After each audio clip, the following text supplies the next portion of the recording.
November 23 ఓ అద్భుత సంబంధం. యోహాను 3వ అధ్యాయంలో అపోస్తలుడైన యోహాను యేసుక్రీస్తుతో ఓ వ్యక్తిగత సంబంధాన్ని నొక్కి చెప్తాడు. అది కొత్త జన్మతో పైనుండి జన్మించడంతో మొదలయ్యే సజీవ సంబంధం. మనం యేసుక్రీస్తును మన జీవితాల్లోకి స్వీకరించినప్పుడు మనం సాక్షాత్తు ఆయన జీవాన్ని పంచుకుంటాం మరియు దేవుని కుటుంబంలో పిల్లలమవుతాం. అది ఓ ప్రేమ సంబంధం కూడా, ఎందుకంటే ఆయన వరుడు మరియు మనం వధువులో భాగం గనుక. బాప్తిస్మమిచ్చు యోహాను వలె మనం తగ్గుతూ ఉంటే యేసుక్రీస్తు హెచ్చాలని మనం కోరుకుంటాం. సమస్త ఘనత మహిమలు ఆయనకు చెందాలి. అది నేర్చుకునే సంబంధం, ఎందుకంటే ఆయన మనతో దేవుని సత్యాన్ని పంచుకునే ఓ నమ్మకమైన సాక్షి.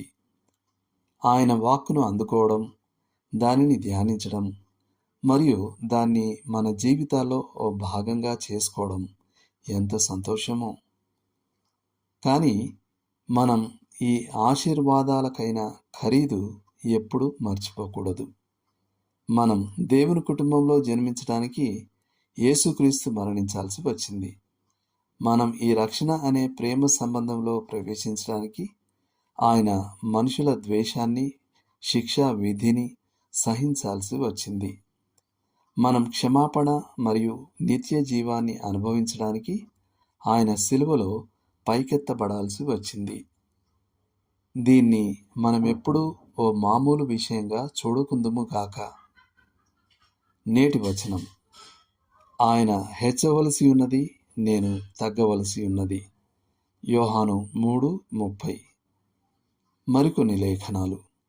యోహాను 3వ అధ్యాయం 17-18 వచనాలు. యోహాను రాసిన మొదటి పత్రిక 1వ అధ్యాయం 1 నుండి 7 వరకు. రోమా పత్రిక 8వ అధ్యాయం 1 నుండి 4 వరకు మరియు 11, 13 నుండి 16, 23, 26, 27 వచనాలు. చేయాల్సిన పని: ఈరోజు మిగిలి ఉన్న సమయమంతా మీరు క్రీస్తును ఘనపరిచి యోహాను 3:30 వచనాన్ని ఎలా జీవించగలరో నిర్ణయించుకోండి. దేవుడు మిమ్మల్ని దీవించును గాక. ఆమేన్.